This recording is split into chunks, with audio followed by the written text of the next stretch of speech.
caggal yettude Allah e julde nelaɗo men Muhammadu sallallahu alayhi wa sallam. Bandiraɓe fulɓe wiyoɓe mbimi wimi mbimami eto gonɗon e dune baba adam yo kisale nema Allah wona men. Eɗen timiɗo deftere ceerno meɗen khalifa men jinnaɗo men moƴƴo men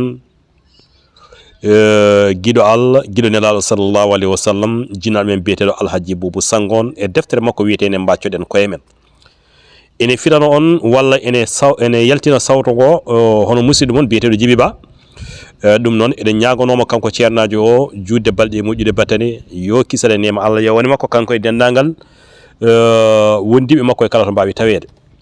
Bandiraɓe tedduɓe ɗum ko neldal fewde e dendagal rendo fulɓe e to mbawi wonde e dendagal ɓiɓɓe windere nde mboɗo wiyamon yo moƴƴere Allah yo wonana men mo sallallahu alayhi wa sallam. O wi so yimɓe jii bonande ɓe daranaki ittude ɗum ko seeɗa tan haɗata Allah fawdi e muɗumen ko wiyete ko waba wuuji. habri ndeɗo yewtere woni hadisa o ko biyete wonde Abu Dawud. Annabijo Allah sallallahu alayhi wa sallam o yewtini yimɓeɓe o wi wata hay goto e mon lesɗin hoore mum. Sahabaɓe ɓe mbi ɓe namnitimo ɓe mbi e hema nelaɗo Allah an kam holno min lesɗinirta koye amen. O jabti kanko annabijo o wi ɗum firti koso goto e moɗon foti haalde gonga te haalani on sahade ma Allah namnumo wiya ɗum an kam holi fof ko henno ma e haalde kaja o walla kaja o oya. Jiyaɗo Allah o jaabo wiya komi kulnoɗo yimɓeɓe. Allah jabtomo wiya ko min de ɓuri jojjude ɓuri handude e hulede.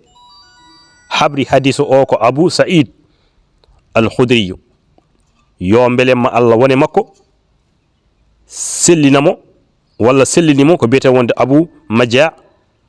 Bandiraɓe tedduɓe koɗɗo natanten yewtere nde so hawre welede Allah tedduɗo towɗo.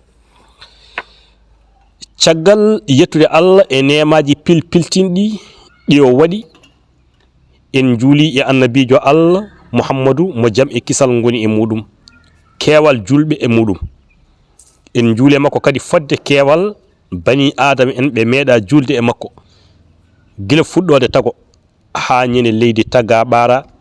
Yo Allah ɓeydu yurmede muɗum e ko howo meɗo Muhammadu kañum e koreji muɗum amin. gonɗimɓe sahabaɓe muɗum e rewendiɓe peɗe muɗum ha ñalawma jobdiji dina amin. Yo barkeji annabagal makko caro e meɗen ndumo e men jomam ya jaabo duwaw ya rabbal alamin.